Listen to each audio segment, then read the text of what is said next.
The कश्मीरियत में आप सबका खैर मकदम है। नाज़रीन मोहतरम, आप सब जानते होंगे कि हमारे जो 10वीं और 12वीं जमात के इम्तहानात हैं वो ख़त्म होके हमारे अब जो नताइज है वो सामने आने वाले हैं। तो ऐसे में जब भी ये वक्त सामने आता है, नताइज का वक्त सामने आता है, तो हमारे बच्चे जो है काफ़ी ऐसे हमारे बच्चे हैं जो डिप्रेशन का शिकार होते हैं। हालांकि या उनका पेरेंट्स जो है, पेरेंट्स की तरफ से जो है दबाव होता है बच्चे को, पेरेंट्स परेशान हो जाते हैं।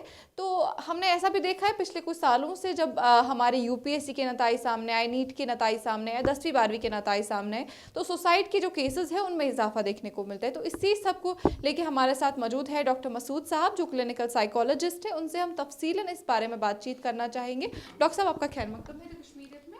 Thank you. डॉक्टर साहब, सवाल ये रहेगा कि अब नताइज सामने आने वाले हैं, तो ऐसे में बच्चों के जहन पे जो है काफ़ी दबाव होता है, तो ऐसे में बच्चों को क्या करना चाहिए?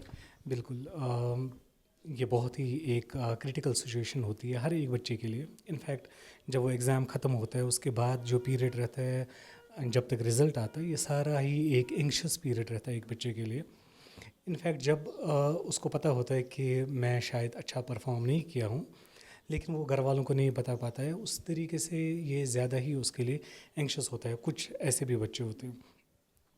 तो जो ही रिज़ल्ट आता है तो इट्स नाउ मतलब अबो बोर्ड सबको पता होता है कि कौन पास हुआ कौन फेल हुआ। ये बोर्ड का एग्ज़ाम ही नहीं है, नीट के एग्ज़ाम के लिए भी है सेम चीज़। तो एक हर एक इंसान को लाइक डेवलपमेंटल पीरियड अगर हम देखेंगे, इंसान छोटा होता है बड़ा हो जाता है धीरे धीरे, हर एक पीरियड में उसका अपना एक एक काम है।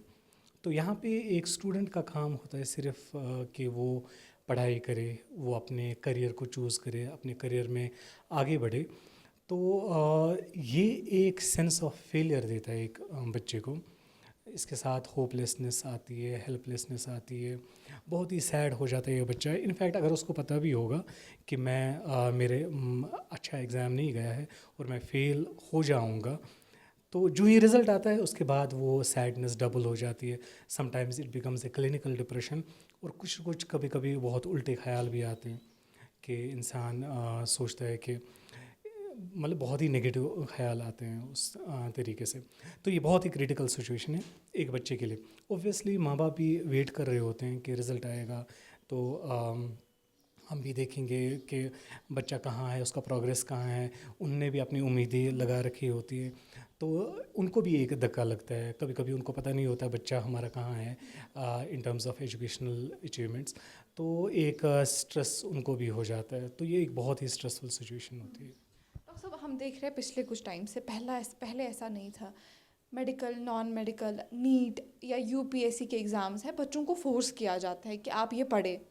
तो वैसे उन सब चीज़ों में क्या होता है, कैसे प्रॉब्लम्स एक बच्चा फेस करता है, या क्या आपके पास ऐसे केसेस आते हैं जहाँ पर प्रेशराइज़ किया जाता है बच्चे को कि आप ये पढ़े, हालांकि बच्चे की चॉइस नहीं होती है वो पढ़ने की, फिर दबाव में आके जब वो पढ़ते हैं, फिर जब रिजल्ट सामने आते हैं वो नताइज ठीक नहीं होते, तो एक बच्चे पे कितना बुरा असर पड़ता है? बच्चे के लिए कभी कभी ये ठीक नहीं होता है। बच्चे हमारे पास आते हैं कभी कि मैं आर्ट्स पढ़ना चाहता हूँ, मैं सिविल सर्विस करना चाहता हूँ, या मैं लेक्चरर बनना चाहता हूँ, I don't want to get into medical school.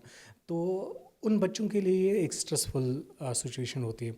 कहीं कहीं तो मेरे पास केसेस है जहाँ पे बच्चों को ज़बरदस्ती आप आउटसाइड कंट्री भेजते हैं फॉर एमबीबीएस, अगर वो यहाँ नीट क्लियर नहीं कर पाते हैं तो। जबकि फिर कभी कभी उनको वापस भी आना पड़ता है। It's a very taxing situation एक बच्चे के लिए जब उसका इंटरेस्ट डिफरेंट होगा। लेकिन अगर पेरेंट्स के हिसाब से हम देखेंगे, वो उसकी जॉब के लिए वो देख रहे होते हैं कि इसमें पैसा ज़्यादा है, जॉब है, मिलेगा। मगर मुझे लगता है अगले अगले 10 साल में शायद ये भी सेचुरेशन हो जाएगा इसमें। पेरेंट, एक सोसाइटी पे क्या जिम्मेदारी है जब एक बच्चा एग्ज़ाम देता है उसके बाद? खसूसन हम देखते हैं हमारे जो फिर रिलेटिव्स आते हैं या पेरेंट्स होते हैं, उनका एक सवाल रहता है बच्चे की ओर कि अब देखा जाएगा तुम्हारा रिजल्ट क्या होगा, जो तुमने किया है वो अब सामने आएगा। उसमें क्या बच्चा डिप्रेशन में चला जा सकता है, या कुछ ऐसे ख्यालात उसके जहन में आ सकते हैं जैसे प्रॉब्लम होगी कल को उस बच्चे को? डिप्रेशन तो पहली कंडीशन है जो वहाँ पे आ सकती है। हालांकि सैड तो सभी हो जाएंगे अगर कोई भी फेल हो जाएगा। खासकर एक स्टूडेंट से हम इतना ही एक्सपेक्ट कर रहे होते हैं कि ये अपनी एजुकेशन कंप्लीट करेगा, अच्छे से करेगा, पास हो जाएगा। लेकिन अगर वो फेल हो गया तो वो फेलियर ऑफ लाइफ उसको लेता है। तो depression becomes the one illness जो इसमें आ सकता है।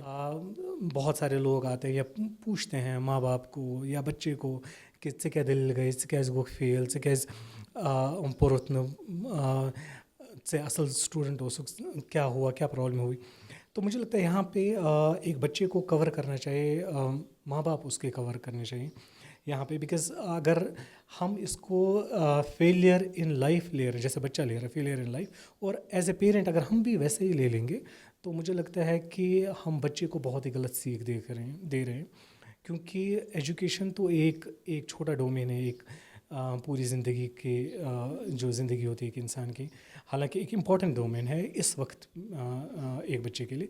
मगर फेलियर अगर हुआ, it's a part and parcel of life, तो पेरेंट्स को सपोर्ट करना चाहिए ताकि हमारा बच्चा कम से कम ये फील करे कि मेरे साथ मेरे माँ बाप है। क्योंकि यहाँ पे अगर माँ बाप साथ नहीं देंगे तो जो उसको नेगेटिव थॉट्स अंदर में चल रहे होते हैं, होपलेसनेस होती है, निराशा होती है, तो वो डबल ट्रिपल हो जाएगी and can lead to depression.